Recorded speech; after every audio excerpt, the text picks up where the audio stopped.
আজ দুপুরের খাবারের মেনুতে ছিল মিষ্টি কুমড়োর বড়া। এত ক্রাঞ্চি হয়েছিল। আমি প্রথমেই ফুলগুলোকে সুন্দর করে পরিষ্কার করে নিচ্ছি। ভিতরে যে একটি ফুল থাকে ওটা পরিষ্কার করে কেটে ফেলে দিচ্ছি।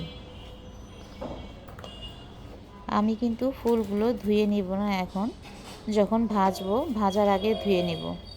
এই তো সবগুলি ফুল আমি কেটে নিয়েছি।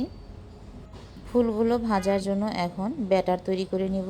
ব্যাটার তৈরি করতে যা যা লাগে, এখানে আমি দিয়েছি 1 কাপ পরিমাণ চালের গুঁড়া, দিয়েছি ধনিয়া গুঁড়া, হলুদের গুঁড়া, মরিচের গুঁড়া আর পরিমাণ মতো লবণ, আর দিয়ে দিচ্ছি পানি। ব্যাটারটা গুলতে যতটুকু পানি লাগে ঠিক ওই পরিমাণেই পানি দিতে হবে।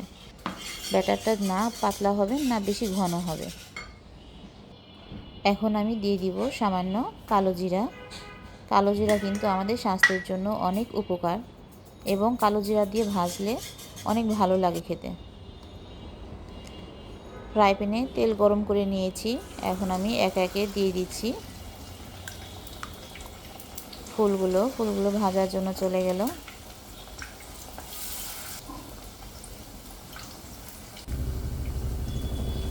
একদম মচমচে করে ফুলগুলোকে ভেজে নিতে হবে।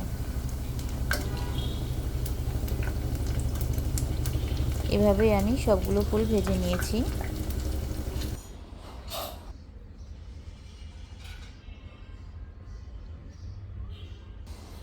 আমার ফুলগুলো কিন্তু খুবই ক্রাঞ্চি হয়েছিল। দেখেন, শব্দটা শুনলেই বুঝতে পারবেন কতটা ক্রাঞ্চি হয়েছিল।